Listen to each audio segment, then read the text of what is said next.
नमस्कार, एक बार फिर से स्वागत करता नहीं आदित्य जी के YouTube channel Aditya ji entertainment. तो आज हम लोग सबके दिखाए वाला बानी कि शूटिंग कैसे होला दिल्ली में। हमने के दिल्ली में शूट हो रहा बाटे, तो वो सबके आई लाइव शूटिंग रहा सबके दिखावता नहीं। झगड़ा करा के हम पीले हम दारू, एगो मारी बेला ना एगो मारी झाड़ू, ठीक रही ना।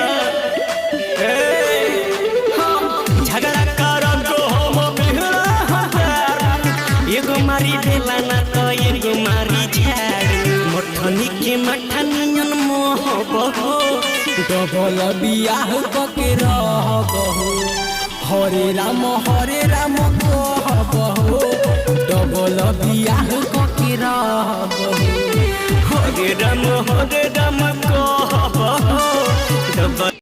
जैसे कि सब देख सकते हैं, ये है हमारे मिक्सिंग वीडियो मिक्सिंग डायरेक्टर, और ये थोड़ा काम में बिजी है, इसके कारण मैं इनसे नहीं मिला पा रहा हूँ। लेकिन आइए, मेरे साथ में एक राइटर हैं जिनका नाम है दानिश धड़कन। तो दानिश धड़कन से हम आपको मिलवाते हैं और इनके बारे में कुछ पूछेंगे।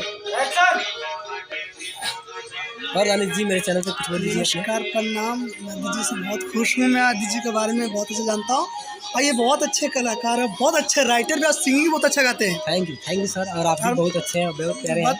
मैं इनसे ये कहना चाहता हूँ कि आप ऐसे काम करते रहिए और लोगों के बीच में अच्छा से अच्छा गाना लिखिए। सवालों की सिलसिला हम आगे बढ़ाएं, इसके पहले ये जानना चाहेंगे कि आज आप शूटिंग पे हैं दिल्ली सनम और डबल बियाह के रहब, आपको कैसा लग रहा है? यहाँ भगाना नहीं है यार, मुझे बहुत अच्छा लग रहा है। मैं यहाँ पे आके मुझे बहुत खुशी हुआ है कि मैं शूटिंग।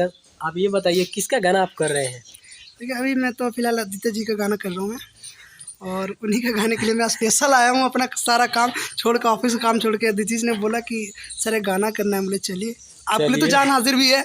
गाना कौन सी वीडियो आते हैं। बहुत बहुत धन्यवाद सर। करना चाहता हूँ, सबसे पहले मेरे को ये बताइए कि आप कब से इस क्षेत्र में जुड़े हैं? लगभग 2017 से इस क्षेत्र में आया हूँ। क्या लगता है आपको, इतना मेहनत करने के बावजूद आप स्टार बन सकते हैं? देखिए, सारा जो चीज़ है वो मेहनत पे निर्भर करता है, आपके गायकी पे निर्भर करता है। एक चीज़ और बताइए, आपका सुरीला इतना मतलब आवाज़ है, क्या आप सिंगिंग करना पसंद करते हैं? हाँ, बिल्कुल सिंगिंग करना पसंद करता हूँ। अच्छा, और मुझे अच्छा भी लगता है सिंगिंग करना। और जो नए सिंगर इस फील्ड में आना चाहेंगे उसके लिए आप क्या करना चाहेंगे? मैं उन्हीं को एक सजेशन दूंगा कि अगर इस फील्ड में कोई भी नया सिंगर आना चाहता है तो उनके सुर पक्का होना चाहिए, उनको सीखना चाहिए। जो पुराने हमारे कलाकार हैं उनसे सीखना चाहिए। और जैसे एक मिनट, जैसे बहुत सारे लेडी सिंगर जो है जो कि बिना रियाज किए हुए आती है और बोलती है कि आवाज़ मेरा सही नहीं बना है, तो उसके बारे में क्या कहना चाहेंगे? देखिए, कोई भी सिंगर हो, कितना बड़ा सिंगर हो, अगर तक जितने भी सिंगर बने, पवन जी हो गए, खेसारी जी हो गए, अवधेश प्रेमी हो गए, प्रमोद प्रेमी जी हो गए, तो ये बिना रियाज का कोई सिंगर नहीं।